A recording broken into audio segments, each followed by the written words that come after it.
Hello everyone, welcome back to knowledge centre. हम पढ़ रहे थे class 10 geography chapter number 1 resources and development, और आज हम स्टार्ट करेंगे अपने नेक्स्ट टॉपिक से, that is development of resources. हमने अब तक पढ़ा कि रिसोर्सेज क्या होते हैं और कितने टाइप्स में उन्हें क्लासीफाई किया जाता है। आज हम पढ़ेंगे कि रिसोर्सेज का जो डेवलपमेंट है वो क्या है और हमारे लिए क्यों ज़रूरी है। Resources are vital for human survival as well as for maintaining the quality of life. यानी रिसोर्सेज जो हैं वो ह्यूमन सर्वाइवल के लिए बहुत ज़्यादा ज़रूरी है। अगर हमारे पास रिसोर्सेज नहीं है तो हम अपने सर्वाइवल को इमेजिन भी नहीं कर सकते। मान लीजिए आप अपनी लोकेलिटी में रहते हैं, ऐसा इमेजिन कीजिए कि करीब अगर एक दिन भी ऐसा आता है जिस दिन आपके सिटी के अंदर या आपके टाउन के अंदर किसी भी फॉर्म में ऑयल अवेलेबल नहीं है। आप पेट्रोल स्टेशन पर जाते हैं, पेट्रोल पंप पे जाते हैं, पेट्रोल नहीं है। आप मार्केट्स में जाते हैं तो कुकिंग ऑयल अवेलेबल नहीं है। सिर्फ एक दिन हम ऐसा अगर इमेजिन करें कि हमारे पास किसी भी फॉर्म में ऑयल अवेलेबल नहीं है, तो हमारी लाइफ के अंदर कितनी डिफिकल्टी आ जाएगी। इसीलिए कहा गया है कि हमारा सर्वाइवल स्मूथली बना रहे, इसलिए रिसोर्सेज का होना बहुत ज़्यादा ज़रूरी है। उनके बिना हम अपनी लाइफ इमेजिन नहीं कर सकते। हम अपनी लाइफ कभी भी सनलाइट या विंड एनर्जी के बिना इमेजिन नहीं कर सकते। तो हमारे सर्वाइवल के लिए और हमारी क्वालिटी ऑफ लाइफ जो है वो बनी रहे, उसके लिए रिसोर्सेज का होना बहुत ज़्यादा ज़रूरी है। इसलिए हमें कोशिश ये करनी है कि हमें रिसोर्सेज को डेवलप करना है। देखिए, पहले ये माना जाता था कि रिसोर्सेज क्या हैं, फ्री गिफ्ट्स ऑफ नेचर, यानी कि नेचर से मिलने वाली हमें फ्री की चीज़ें हैं और इनको हम किसी भी तरीके से यूज़ कर सकते हैं। इनडिस्क्रिमिनेट यूज़, एक्सप्लॉयटेशन जो है रिसोर्सेज का स्टार्ट हो गया, मिसमैनेजमेंट होने लग गया रिसोर्सेज का, हम बहुत ज़्यादा वेस्टेज करने लगे रिसोर्सेज का, और इसका पूरा पूरा इम्पैक्ट जो है वो नेचर के ऊपर पड़ता है। क्योंकि ये रिसोर्सेज जो हैं वो लिमिटेड क्वांटिटी में, तो हमें इन्हें जुडिशियसली यानी समझदारी से काम में लेना है, मैनेज करके चलना है और इन्हें डेवलप करने की कोशिश करनी है, ताकि हमारी जो फ्यूचर जनरेशन्स हैं उन्हें भी इनका बेनिफिट जो है मिल सके। तो ये जो इनडिस्क्रिमिनेट यूज चल रहा था रिसोर्सेज का, जो मिसमैनेजमेंट वेस्टेज चल रहा था, उसकी वजह से कई सारे मेजर प्रॉब्लम्स जो है अराइज हो गए।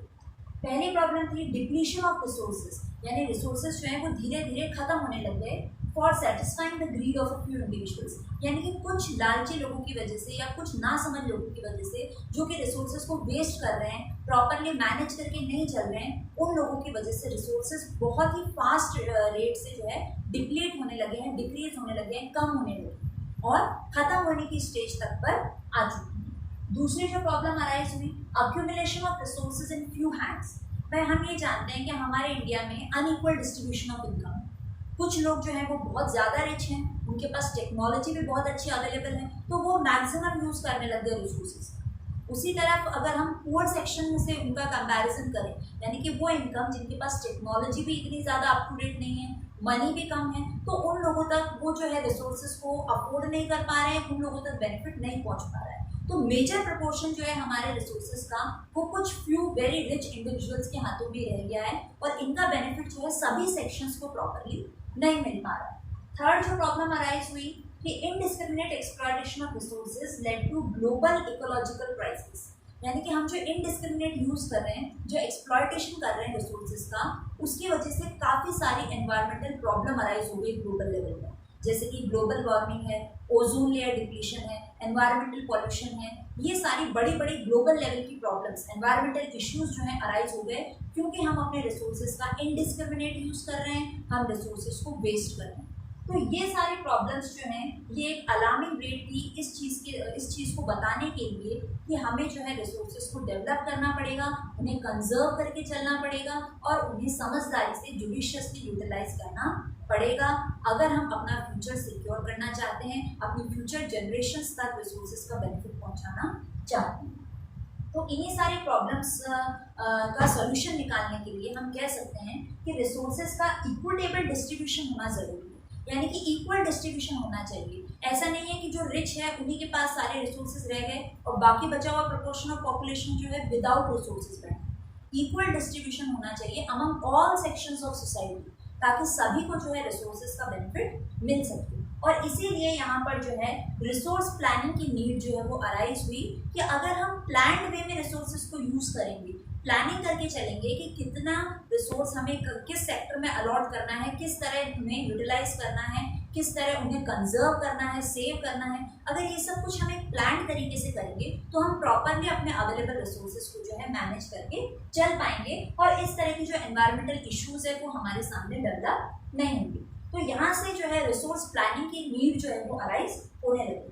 एक इम्पॉर्टेंट इशू जो है यहाँ पर दैट इज सस्टेनेबल डेवलपमेंट, जो कि एग्जाम्स में कई बार पूछा जाता है डेफिनेशन के एक पॉइंट ऑफ व्यू से कि सस्टेनेबल डेवलपमेंट आखिर होता क्या है। क्योंकि आज हम डेवलपमेंट के बारे में पढ़ रहे हैं तो ये कॉन्सेप्ट भी हमारे लिए बहुत important. Development without damaging environment and development in present should not compromise with the needs of future generations.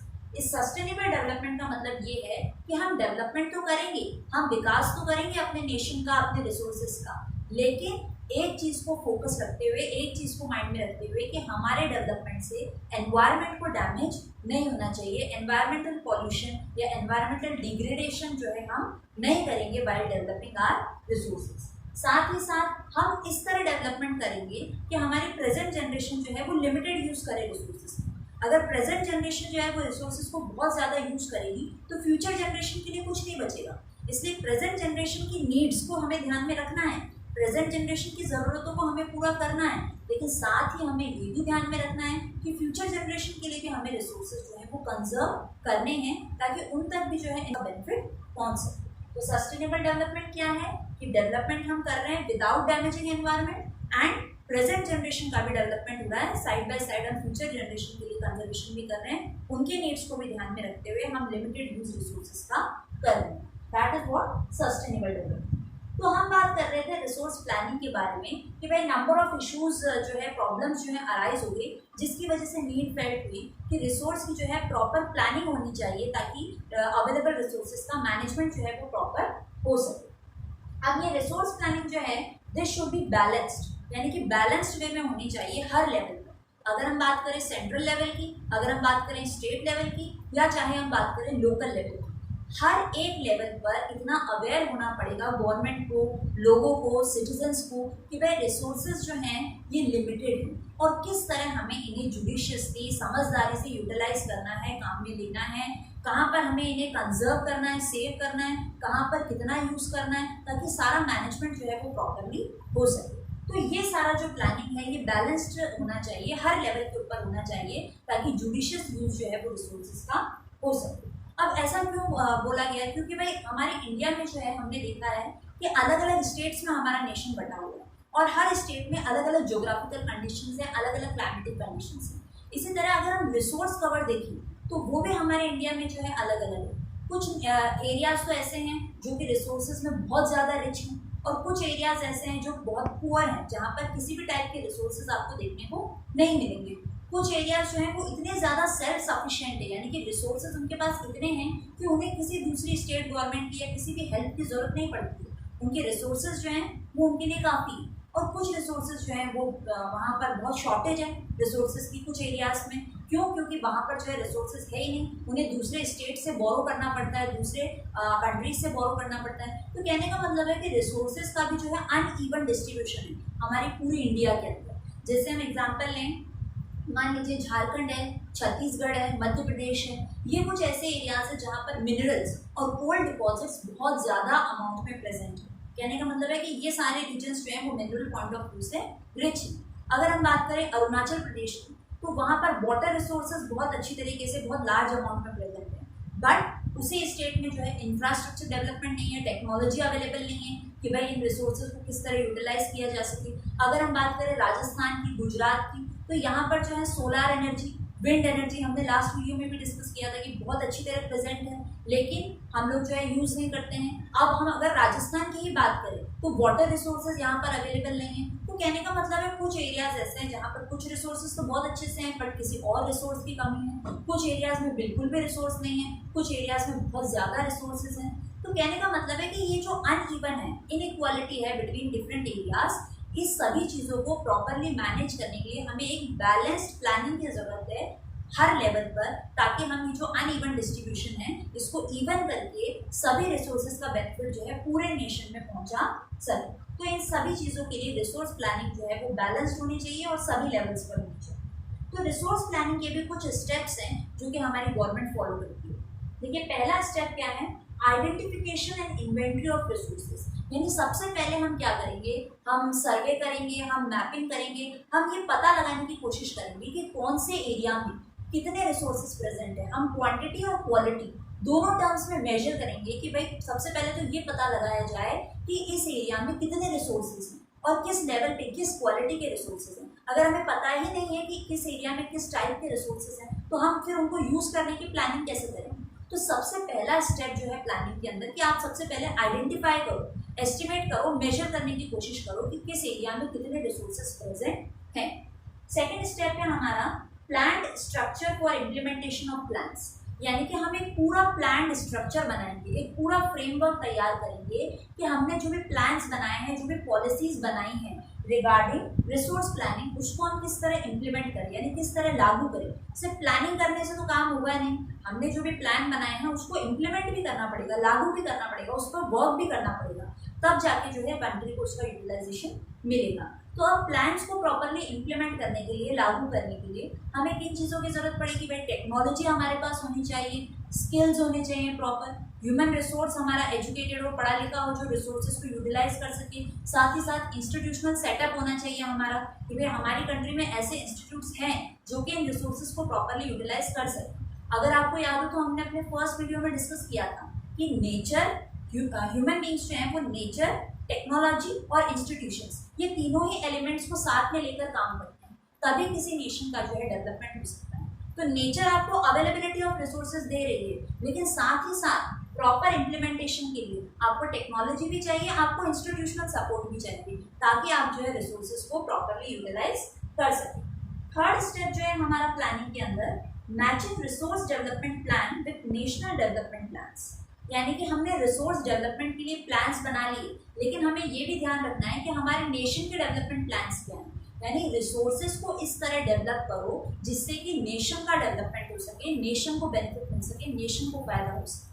तो हमें रिसोर्सेज का डेवलपमेंट इस तरीके से करना है कि हमारा सीधा रास्ता जो है नेशन के डेवलपमेंट की तरफ भी जा सके। तो ये these are the 3 steps which are to be followed regarding resource planning. भाई सबसे पहले हम आइडेंटिफाई करेंगे, उसके बाद प्रॉपर प्लानिंग करेंगे, टेक्नोलॉजी, स्किल्स, इंस्टीट्यूशंस को साथ में लेंगे, एंड थर्ड जो है नेशन का डेवलपमेंट और रिसोर्स का डेवलपमेंट हम साथ में लेकर चलेंगे।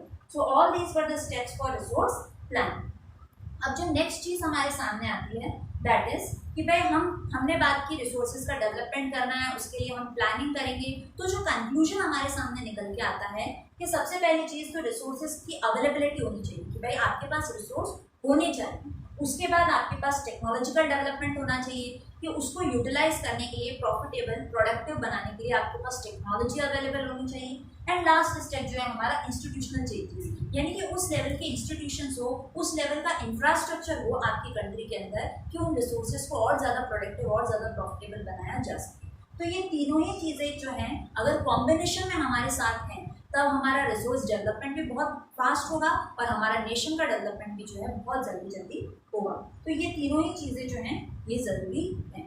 अब तक हमने बात की भाई रिसोर्सेज क्या होते हैं, डेवलप कैसे करना है, प्रॉब्लम्स क्या क्या होती हैं अगर प्रॉपरली मैनेज नहीं करते हैं, तो प्लानिंग की क्या ज़रूरत है और प्लानिंग किस तरीके से करते हैं हम, ये हमने अब तक डिस्कस किया। अब हम बात करेंगे रिगार्डिंग कंजर्वेशन ऑफ रिसोर्सेज कि भाई रिसोर्सेज को जो है हमें किस तरह बचाना है और बचाना भी क्यों ज़रूरी है। भाई सीधी सी बात है कि अगर हम इनडिस्क्रिमिनेट यूज़ करे जा रहे हैं रिसोर्सेज का, एक्सप्लॉयटेशन करे जा रहे हैं, मिसयूज़ कर रहे हैं, वेस्टेज कर रहे हैं, ये मानते हुए कि भाई ये रिसोर्सेज जो हैं ये तो फ्री गिफ्ट्स ऑफ नेचर है, कभी ख़त्म नहीं होंगे, तो वी आर एब्सोल्युटली रॉन्ग। अगर हम इनडिस्क्रिमिनेट यूज़ करते जाएंगे तो क्या होगा, प्रेजेंट जनरेशन की तो लाइफ निकल जाएगी लेकिन फ्यूचर जनरेशन के लिए कुछ भी नहीं बचेगा।